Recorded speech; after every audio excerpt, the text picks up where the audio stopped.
Hello, and welcome to the fifth episode of a new podcast called Pop Art. I am your My How Time Flies host, Howard Kasner. The concept of pop art is for my illustrious guests to choose a movie from popular culture, and I will choose a film that relates to it in some way from the classic art side of cinema. Today, my guest is filmmaker Michelle Ehlen, and she has chosen the brilliantly funny ensemble movie Best in Show, and I in turn have chosen the somewhat darker, more violent, more trenchant Series 7, The Contenders, both mockumentaries about competitions. So to begin, Michelle, would you please introduce yourself? Yeah, first of all, thanks for having me on the show. It's fun to be here. I am an independent filmmaker. I write, direct, and produce. I've done 4 feature comedies, including what I've been calling the first lesbian comedy trilogy with Butch Jamie, Heterosexual Jill, and S&M Sally. And right now I'm editing the 5th feature that I directed, which is my first dramedy called Maybe Someday. Great. And we're all looking forward to that. I hope the coronavirus doesn't interrupt things for too long a period and we can see that at some point. Yeah, we do have a mhm, little shooting to do, but yeah, yeah. yeah, keep our fingers crossed.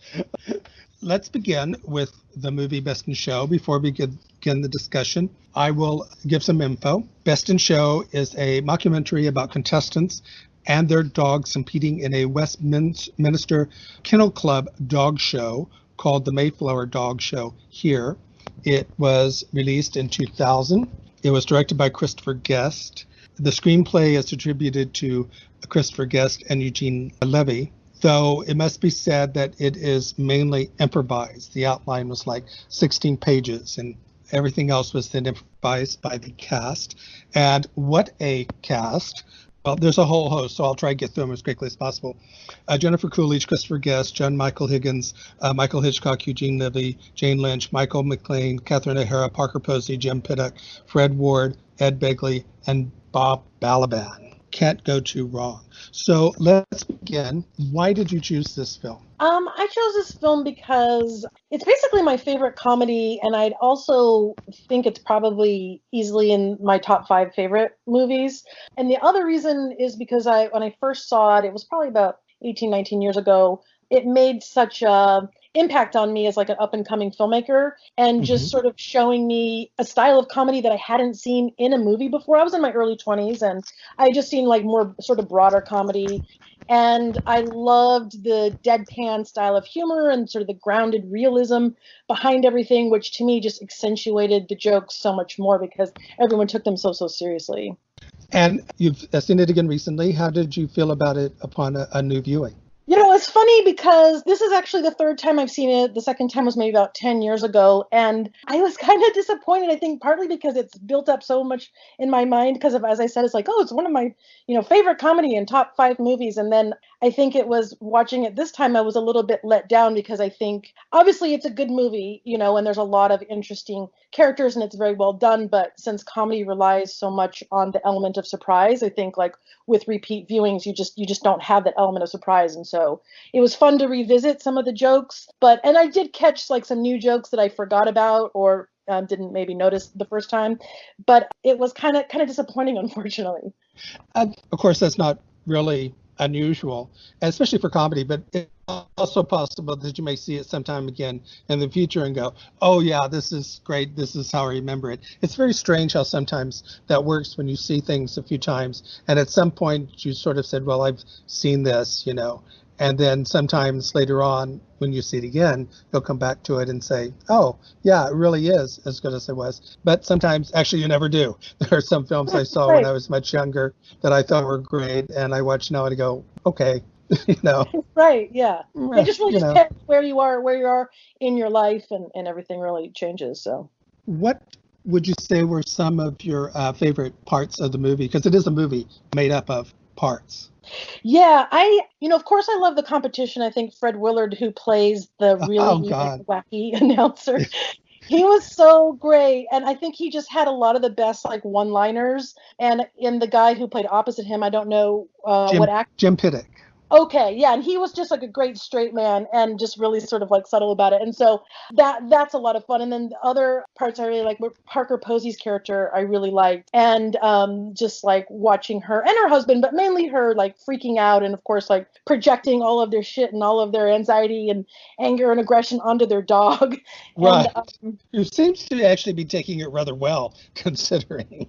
yeah, I was watching the dog in some of the scenes when they were just like yelling, and I just thought it was kind of funny. Like the dog was like pretty cool, like and acting along. But and then I love how the movie opens, and it opens with the dog and that couple as well in the therapist's office talking about somebody that you assume is probably their child or something who has watched them have sex, and then it cuts to and reveals the dog, which is a surprise if you haven't seen the movie before. And that's a nice way to set up the movie because it's really serious. And then you see this dog laying on like this couch in the psychiatrist's office, and I thought that was just a really good joke to kind of kick it off with. Right. Speaking of the Fred Ward and the Jim Piddock, I mean, one of the things is that Fred Ward was instructed to do absolutely no research on dogs and Oh, on yeah. dog shows. Absolutely nothing. And Jim Piddock was told to do a ton of research on dogs and dog shows. Oh, that's interesting. And right. And that's why that dynamic came out, and why one of the reasons why Fred Willard is so funny is because Jim Piddock is so serious. And if you don't know, some people think that Jim Piddock is actually not an actor, that he's actually really a commentator for a dog show, Right. because he gets it so exact. Yeah, that's funny. And I noticed that Fred, of course, like compares it a lot to sports because that's kind of his frame of reference and everything. But Well, yeah, it they is. were a lot of fun. Yeah, the role is actually based on, is it Gargiola? Dave Gargiola, I probably got that wrong. A sports commentator who at some point also became a commentator for the Westminster Dog Show. So that's why that is, because it's based on this sportscaster. Oh, I see. Okay. And he's absolutely hysterical. Fred Ward is wonderful. He got nominations from the National Society of Film Critics, the New York Film Critics, for Best Supporting Actor. He didn't quite win, but he is perhaps, yes, one of the big highlights of that movie. He really, really catches it perfectly. I think I first saw it probably when it came out in 2000. I can't remember. I know I'd seen this Spinal Tap. I don't know if I had seen Waiting for Guffman before this or after this, but probably before this. So I think I saw Waiting for Guffman on home video or something, got the video for it. And like you, I just thought it was, really loved it, thought it was wonderful, loved the ensemble. It's one of these that often when I see improvised pieces, you can see the improvisation, and it's here, they're so good at it that sometimes you forget they're improvising. Sometimes you actually are kind of convinced that these are real people. So I really loved it. And then, I love Waiting for Guffman, and this is Spinal Tap. And when I saw it again, I still like it very much. I think like you, I do see everything coming. I know what's coming up. And perhaps also one of the things that I find interesting about it, and you can sort of comment on this, is that, Christopher Guest never liked any of his films being called mockumentaries. Oh, okay. I didn't know that. Yeah, because he never felt that he was really mocking these people. And I think to a degree he has a point. I think he's a little wrong. I think he actually, to some degree, they are, to some degree, mocking these people. But they're not that mean about it. They're not mean. They don't look down on them. They're just having a lot of fun with it. It's sort of like, we're not laughing at you, we're laughing with you. Though I have no idea if their response would be, but I'm not laughing or not. But I find that a bit different from other mockumentaries, where other mockumentaries often just really want to satirize people and hit down. They don't hit up, they hit down. Well, I mean, it's interesting. It's an interesting comment because when you first were talking about it, I guess for me as a writer and as an actor, I feel like I always approach characters in terms of not looking down upon them or judging them, because I feel like that's how you bring authenticity to a movie. So, I can't necessarily weigh in on other films versus this film, but, maybe I could venture to say that this film, because I do think it's one of the better mockumentaries out there. I personally think it's the best, but I haven't seen all of them. There's a couple that I want to see. So I think that maybe helps invite the viewer in, because on a certain level you need to care about the characters, and I think if you put them down too much, then it creates too much distance between the audience and the characters.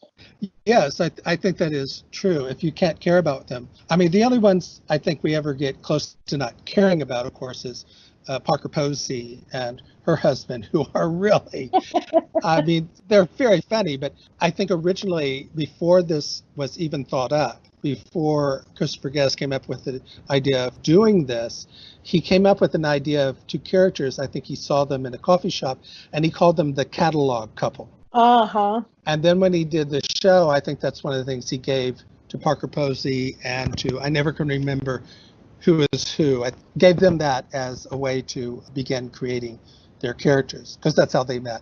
They were both reading catalog at a Starbucks across the street from each other. From another Starbucks, yeah. Right. So, yes. And of course, the heart of the movie is the Catherine O'Hara and the Eugene Levy characters, who in all the movies seem to have such a charismatic, I mean, they just work so well together. Yeah. And I think they have, since SCTV and now on, of course, Schitt's Creek. Oh, yeah. I love Schitt's Creek, yeah.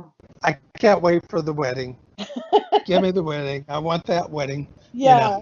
Because I actually wasn't a huge Catherine O'Hara fan until Schitt's Creek, and obviously she's great in this movie. I think some of the other characters just stood out to me a little bit more, but I really think in Schitt's Creek she really shines, and she's so unique and quirky in that. Right.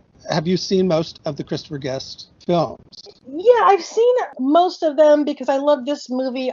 This is the first Christopher Guest movie I saw and the first mockumentary I saw. So I circled back and saw the older ones. Unfortunately, This Is Spinal Tap didn't resonate with me at all. Waiting for Guffman I liked, but I think my expectations were so high, and I personally think Best in Show is better, but that's hard to say because I also saw it first, and I don't know if I would have seen Waiting for Guffman first if I would have felt differently about that. And then I saw For Your Consideration and Mighty Wind, so pretty much the big main ones, I think. But as far as I'm concerned, I think this one's the best one, and I think even just the nature of the dogs, like, also kind of just brings a lot of charm to it too, and a lot of something that's endearing and kind of draws you in, or at least did for me this time, Well, the dogs in many ways are also, they parallel their owners. Yeah. Like Christopher Guest plays this sort of down-home Tennessee bait shop seller, and he has this bloodhound who actually looks something like him.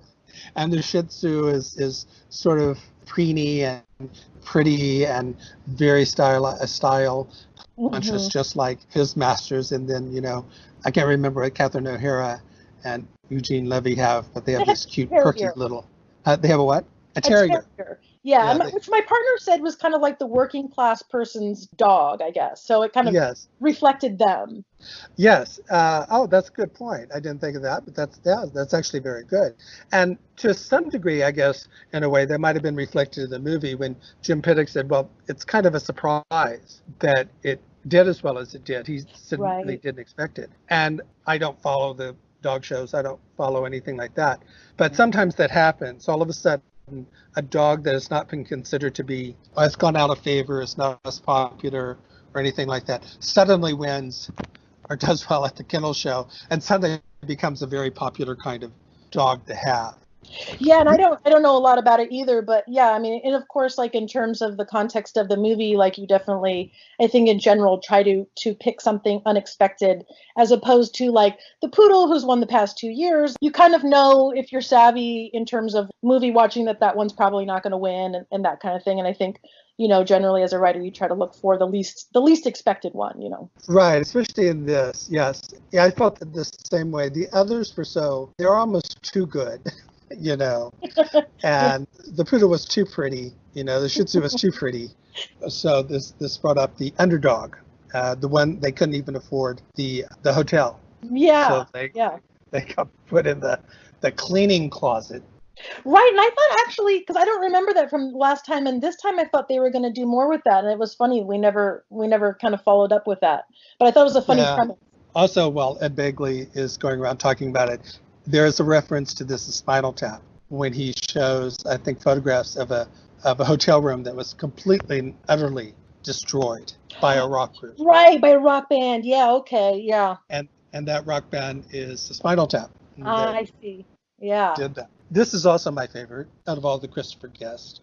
I haven't seen Mascot, so I can't really speak to that one. I haven't seen Spinal Tap in a long time, so I'm not sure what I would think of it now. But I certainly like it very much. But I think after this, I sort of go for Waiting for Guffman and Spinal Tap, and then A Mighty Wind. And I actually despise For Your Consideration.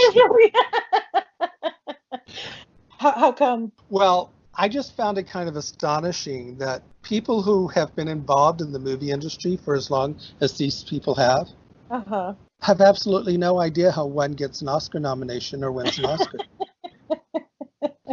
And I thought if they had really, really gone after what it takes to get an Oscar and make a mockumentary out of that, then I think it would be funny. But I'm sort of going, all these people are wondering if they're going to get an Oscar nomination. And I'm going, by the first 2 weeks of December, whether you're going to have a chance of getting an Oscar nomination. By the Critics Awards coming out, and by the nominations. And once the Golden Globes come out and you don't get a nomination, you are probably not going to get an Oscar nomination. And the SAG Awards and things like that. And I'm going, these people have to know how this system works, yet they seem to have no idea how this system works. And I thought they missed a really great opportunity here. Yeah, and that's a good point. And when I saw that movie, that was before I was in the film industry. And so I actually watched the trailer the other day and I was like, this would be interesting to revisit now that I know so much more. And there's probably a lot of maybe, hopefully, inside jokes and things maybe I wouldn't have picked up on last time. But that's funny, like you say, it's not really realistic. Yeah. But of course, one of the biggest and most fun is how they handle the gay aspects of the story. That Michael McCain and, and again, I'm not sure who played his partner. The movie has a lot of fun with them, but they're very likable and they're very nice, and they seem very loving, a couple. And then the big surprise when Jane Lynch kisses Jennifer Coolidge in the camera, and McCain and his partner just sort of look each other and said, "Oh, okay." There goes that. Right. And the gay couple, they were interesting because obviously the one, I don't know his name, but the one was kind of the more stereotypical gay guy. And and it's very easy to kind of, I don't know, have kind of dumbed down that humor, but he was able to sort of be cliche gay without being cliche, if that makes sense. Right. And so he would say she would say the things and say the jokes and say he needs more kimonos and all those kinds of things. But he did it in a way, kind of maybe like you were saying earlier, of treating the characters with respect, that it wasn't a negative sort of stereotypical portrayal of a gay guy. I'm like, I think it did a good job with that. And then I remember the first time I watched this movie, I could tell, just sort of like my gaydar, like with that Jane Lynch, because this was obviously before she was, the Jane Lynch we know now. And she just has like a gay vibe to her. So I was like, oh, she's totally gay, and kind of wondering if there was something happening between her and the other woman. And so that was a lot of fun the first time I saw the movie, to see them come together and also just have like two gay couples in a movie at that time that we didn't really get a lot of that back then. I believe I'm probably quite a bit older than you. So, of course, I grew up during the changing times of how gays were portrayed in movies. And even by 2000, you would still be a bit queasy when you thought of a gay character being in a movie, because you just didn't know how it was going to go. Were they going to be ridiculed? Were they going to be made fun of? Were they going to be butt of a jokes? Were they the ones who were going to have to die? And I think I even wasn't sure I wanted to watch Waiting for Guffman, because I was a little afraid of how that gay character was going to be portrayed. And then I saw it and I realized that, no, this was a great gay character. And I think the same thing happened here. And not only that, you're right. There wasn't just one. There were two, when there's no need for there to be two. That's a choice that was made by the filmmakers. And for sure, and especially because, like, I feel like this isn't gay niche film, and so especially at the time, to have gay characters in a movie that's not really pigeonholed for that community, I think is kind of a big too. The film did very well with the critics. I think it did very well money-wise. It was nominated for the Golden Globe. Fred Willard got nominations from National Society of Film Critics and the New York Film Circle Critics Awards for Supporting Actor. And it's very highly regarded still, and has a very strong following. I really like this movie, and I think it was really good choice. Good, yeah, yeah. I think it's definitely a lot of fun, and it's a lot of fun too, of course, to see these same actors play sometimes very different characters in the different Christopher Guest movies. And also, of course, it's exciting just to see like basically what feels like, I don't know if it really is the beginning of Jane Lynch's career, and being able to see her and kind of, this has probably, I think, launched her out there and to, enabled her to be kind of like who she is today. Right. I mean, she's not someone who is a traditional actor or even movie star. She's a character actor, and her career did really soar, after this. And yes, she's now Jane Lynch. Everybody knows Jane Lynch. So with that, let's move on then to the next movie. And this was my choice. It is Series 7, The Contenders. The story is a satirical tale on television reality show, especially reality show competitions. The premise is that 5 people are chosen at random, like a lottery, then joined by the winner of the previous series, because this is Series 7, so this is the 7th time this has been done. Basically, they're all given guns, and they're told, last one standing is the one that wins. You're out to kill each other, and that's what the basis of the very, very, very successful television show is. It was released in 2001, written and directed by Daniel Minahan. It stars Brooke Smith, Meredith Weaver, Glenn Fitzgerald, Mary Louise Burke, Richard Venture, Michael Kachek. I think those are the 6 contenders, as well as Susan Shopmaker, and Will Arnett is the one who does the narration and I think appears at the very end. Is this the first time you've seen the film? It is, yeah, and the first time I've heard of it too. Yes, it was released in the theaters and got a lot of attention at the time, but no one really talks about it that much anymore. So what was your initial reaction then to it? Let's go from there. I really enjoyed it. It's not really the kind of movie I would have chosen to watch for myself, but I really enjoyed it. It was really good at sucking you in. Of course, that designed that way, kind of like a reality TV show, kind of sucks you in and keeps you watching sometimes, even if you don't want to. And I found it, because even though I enjoyed it and it was very interesting, it still was very tense and very stressful. So it was kind of like uncomfortable yet pleasurable at the same time. I think that's actually a very interesting way of looking at it. I mean, I think it's very accurate, but the film, this is my 3rd time, I think, for seeing it. I saw it when it was first released in the theater. It was that time when everybody was looking for the next independent feature and everything. It got good reviews. I went to see it. I was really taken by it. But it does capture what reality show competitions do. And I often find myself angry while watching it because I don't really like reality shows. I don't really like reality competition shows, and there are a couple of reasons for it. One is I think they often depend too much on humiliating the people involved to some degree and making fun of them, and I just don't enjoy that. I always keep thinking, oh my God, what if I was on the show? What would they be doing to me? And I just don't like doing that. But what I also dislike about them is the way they do suck you in. And what I say is, why I dislike it is they're insincerely sincere. When most people create art, they are trying to manipulate you. Filmmakers, authors, poets, they're manipulating you. And that's what they're trying to do. They're trying to get emotion out of you, or they're trying to make you think, or they're trying to get something from you. But they don't lie about it. They say, yeah, this is what we do. This is art. We are manipulating you, and we're doing a good job of it, and we're not going to lie about that. Reality shows lie about it. They say, we are not manipulating you. This is reality. Right. Yeah, this isn't fake. We haven't done anything to this. And I'm going, this isn't true. This isn't, you can call it reality, but we all know it's not. It's pure manipulation. And then I get mad at myself for being sucked in because I do get sucked in, and I'm going, what is wrong with me? I keep saying I'm not going to get sucked into these things, and I get sucked into this insincere sincerity and emotional manipulation.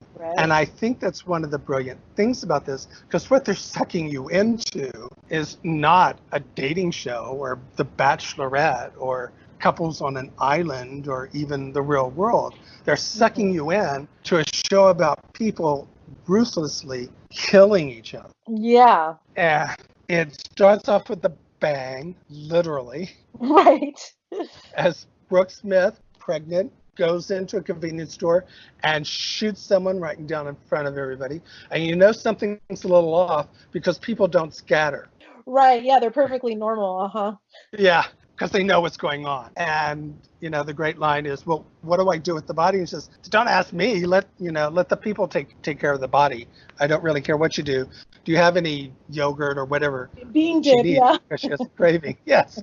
Yeah, that was a great way to open it. Yeah. And it sets it up very well. Then it goes, these are the 5 people, and you're horrified and you're laughing, and you're horrified and you're laughing, and it's quite a film Mm-hmm. from that perspective. Some of the actors have now gone on. You see Brooke Smith a lot, Mm. and Merritt Weaver has now become a breakout star.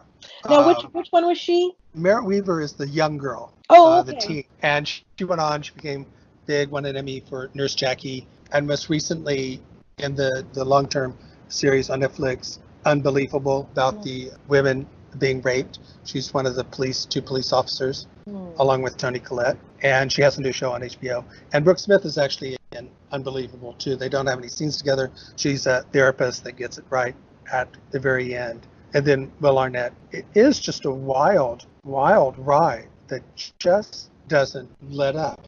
Did you have any parts of the story that really stood out for you that were the most interesting parts? Well, I mean, of course, I enjoyed the human story, and that was kind of to be expected. It starts off with all the flash and the this and the that, and then it gets deeper into their stories, and I really appreciated that. And I assume we can give spoilers, right? That's Oh kind yes, oh of yes. okay. Spoil away, spoil Okay. away.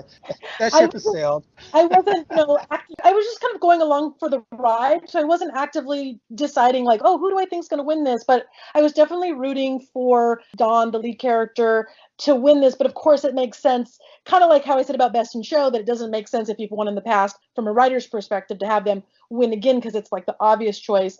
And then so of course they go for the underdog, the guy who like wants to die and then decides he doesn't want to, who's dying anyway from cancer. I guess I just liked the more human side to it, and I was kind of surprised that because I thought they were going to do that with everybody, but the old guy, they didn't really get into his whole thing a lot, which I found kind of surprising. Right. He just doesn't want to be any part of it. And I think like for me, because like you say, he wants to get out of it. I guess in the beginning, I had some, or throughout, I had some logistical questions that did kind of distract me. Like, well, how do they make him do it? And why don't they just, And then I kind of answered those questions for myself, but I found them a bit distracting. And then the other question I had too is like, was when you say that they won, as far as I can tell, when they win, they just get to play again and again and again, right? They don't ever stop playing. Is that true? I think there's some implication if you win 3 times, you're Okay. free. Because Don keeps saying, if I win this time, I'm Right. free. That makes sense. But you, Okay. and that's one of the reasons you almost want to cheer her on. She's pregnant, and if she wins this time, she's free. It's sort of like in the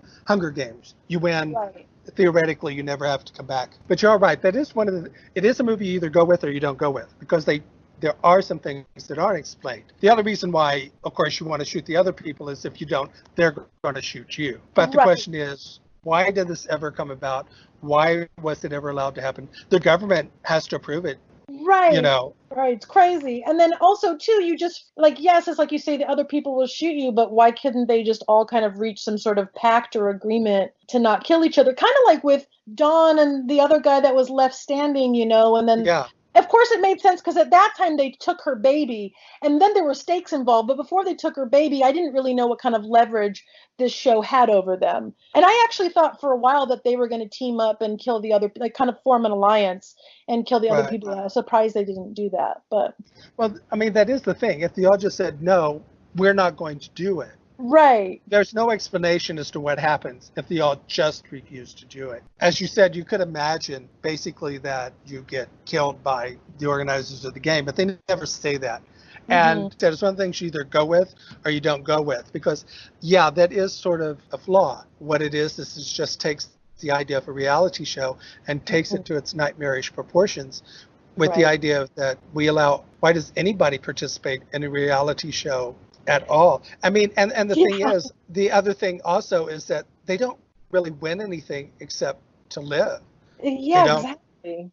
they don't get money. They don't seem to get like endorsements. If you're on the real world, often what you do is you spend a large amount of your life going around, not to Comic-Con, but you go around to the equivalent of the real world Comic-Con, where you go from place to place and have these shows and people show up and they take your picture and get your autograph and you talk about what your experience was like on the show. They don't even seem to have this here. Well, I have to make the Comic-Con next month for the Contenders show where we have all the surviving winners of the Contenders show, of which there probably aren't very many because there's only been 7 and Dawn has won the last 2. And it seemed like she was the reigning champion. I thought she was the one that had won the most rounds. Well, yeah, she's won the last 2. So 2 out of 7, that tells you how bad the previous 5 had done. Yeah. And then it's something. This is the 7th season, and it's a big ratings hit. And it is just a wild, bitter, vicious commentary on reality shows. And I think it managed to hit that sweet spot of being outrageous, vicious, and at the same time having, like in Best of Show, I think the characters are not quite real. They're kind of not made fun of, but they're kind of, and not mocked, but they're sort of comical characters. They're all tend to be comical characters. But at the same time, they all become very real. And you start buying into these people just killing each other and making their own deals with morality and what's right and what's wrong. Right, like that lady who was really religious and you thought she wasn't really going to kill anybody, and then all of a sudden she's like a sniper, Well, yeah, she had that brilliant idea that worked. Yeah. Of bringing everybody to the mall, pretending to be an underground that rescues people from these games. And then she ends up being responsible, not directly, one indirectly and one directly, for 2 characters' death. And you both go, how horrible, and then you also go, well, that's 2 down, now we only have 3 left. So and you're sort of caught up in the show again as to who's going to win. Yeah. And I liked how, each of the characters, of course, was sort of a type, but also they were against type. Like, for example, there was the pregnant mom, but she was like very like tough. And then there was, like, as we mentioned, the religious lady, but she was like, like you were talking about, that she bends morality to kind of suit this situation. And then there was like the super tough Italian guy who looks like, he could be in the mafia, but like he's the first to get killed. So I like they played against her expectations and even just like gender role expectations and things like that, which I appreciated, so that it wasn't just like a sort of a stereotypical kind of characters in the competition. Dawn, Brooke Smith, I mean, she's this incredibly mean and rude and vicious, just constantly yelling at her handlers and at her driver and yelling at everybody.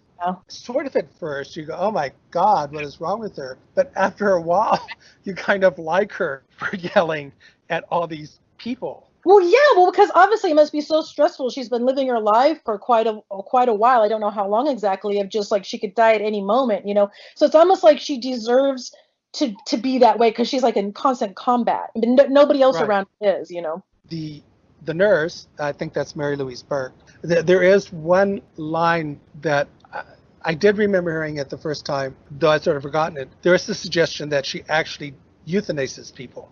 Oh, okay. Right. So that's how she knew what she was doing. That makes sense. Yeah, I mean, she said that, I've never killed anybody. Well, I may have helped them on their way. Yeah.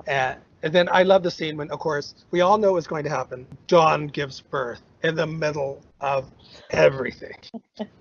And the nurse says, I don't want to deliver it. I don't want to do this. And this shows the nurse's kind of weird morality, because she has no problem killing Dawn, even though Dawn is pregnant, and that would probably mean the death of the child. She can't kill her while the baby is coming out. Yeah, I thought that scene was really interesting, and of course it's sort of like a very climactic scene. But also I didn't like, Dawn had the opportunity to kill her first, and then she was like, put the gun down, and then she broke her water, and I didn't know why she hesitated killing her. That is sometimes I did sort of have an issue at times in the film. I thought at times it would have been easier for these people to either kill or not be killed. I think in many ways the actress and the directors does a very good job of finessing a lot of that. But I think you do have a point. Sometimes, like James Bond in his movies, why didn't you kill him when you had a chance? One of the interesting things about it, Daniel Minahan has never really gone on to write and direct much again. He did write an earlier film called I Shot Andy Warhol, which I highly recommend seeing. It's based on a true story about the woman that shot Andy Warhol, with a bravura performance by Lily Taylor. And you can see some of the trenchant and confrontational style that he has here. But he's, in many ways, now has become a producer and director, and you'll see him show up on a lot of television shows. He directed for Game of Thrones, directed for Deadwood. Actually, I'm kind of sorry that he hasn't gone on to do more writing. Yeah, I am too, because I did visit. I haven't heard of him before, and I went to his IMDb page earlier today and saw that too. And it was funny because the thing that he directed right after this, at least according to that, was like 2 episodes of the L Word, which I thought was kind of funny, and that was like his first TV gig. So yeah, it is kind of unfortunate. I feel like, but I also understand it. I think a lot of creatives, they go where the jobs are, and at the end of the day, it's like, I guess that pays the bills, and maybe this was more of a passion project. I assume you have numbers on how well this did financially? No, Oh, okay. Actually I don't, because it didn't seem to come up that much on Wikipedia or anything like that. It certainly wasn't a high budget film, but I'm not aware that it particularly lost money or was a bomb. It did grow out partially out of his earlier days working in television. When he pitched it to producers in Hollywood, one of the responses he got is, "Can you make it more sexy and less violent?" Right. Which would have changed the whole thing. How could you make it less violent? It's about killing people. Yes, I mean, that's sort of what it's about. It's he says his influence was Videodrome, Westworld, Rollerball. I'm not quite sure I see Westworld in it, but certainly Videodrome and Rollerball. But in many ways, it's really another version of what is one of the older tropes in storytelling, and that is The Most Dangerous Game, Right. which is a short story where a man gets shipwrecked on an island and ends up with the person on the island, purposely shipwrecks people, rescues them, and then hunts them down. Oh, okay. The short story was written in 1924. There was a movie in 1932. You see it in all sorts of places.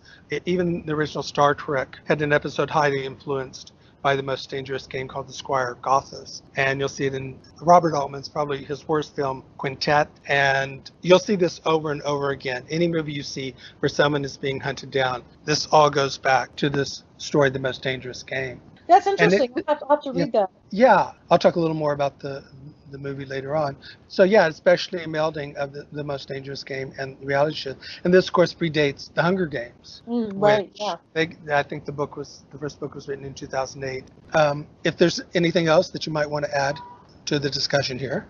No, I mean, I was curious about the budget. I mean, I know we both agree it was low, I guess, because it was interesting because obviously it's low budget, but I was also surprised at times how much it seemed like that they were doing and taking on. So I found that was interesting. Yeah, I mean, it's a combination of, since it's like a TV show and he's worked in TV, he knows all that. So he does have that already. He has an unknown cast. They came big later, but at that time, I'd even forgotten that Brooke Smith was the lead. And then I saw it and I said, oh, Brooke Smith was the lead. And isn't that Merritt Weaver?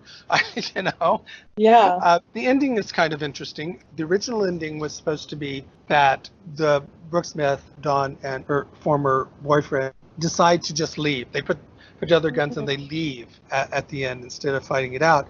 And the audience and the bystanders and the people watching beat them to death. Oh. But still with Michael Kajak, I believe, waking up in the hospital afterwards as the new champion. Here, I think it's a little ambiguous as to exactly what happened. But they're confronting each other in the movie theater. And she says, just give me my child and we'll leave and nobody gets hurt. And then suddenly it cuts and the narrator says, well, we lost all the film, so we're going to recreate what happens. So we know what happened in the recreation is not really what happened. Oh, I see what you're saying. Okay. Yeah. Okay. Right. Because I thought that was an interesting choice. They chose to do that. And I'm like, no, I really want to see them do it. But I see what you're saying. They're rewriting it to make the show look good, which of course makes sense.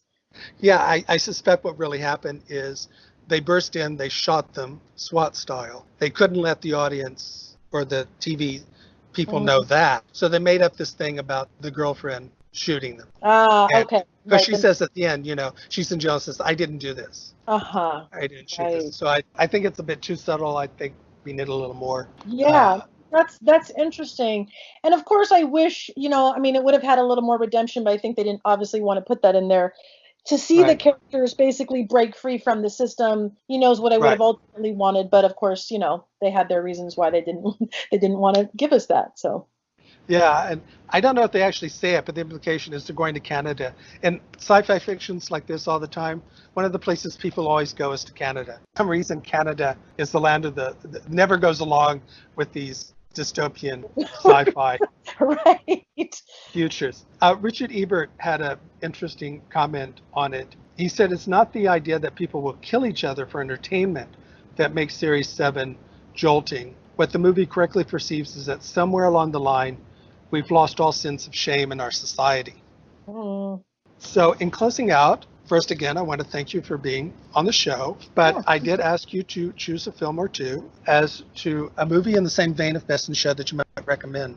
Yeah, so it had 'cause this was a hard one for me because if it included TV, I would definitely say Schitt's Creek, which we already talked about. Right, And that's a good no, choice, yes. can it be my choice? Yes, it can. Okay, yeah, I'll say Schitt's Creek. There's a couple other mockumentaries that look really good, but that I haven't seen. My partner recommended Butter, and I watched the trailer, and I'm really excited to check that one out. But I can't vouch That's for it. Have you supposed seen it? to, yeah, that's supposed to be really good. I haven't seen that myself. Mhm. If you want to see another, there's always CSA, Confederate States of America, which is a Mm. mockumentary about the South winning the war, which is, Oh, that sounds interesting. it is. It's very, very interesting. It's very good.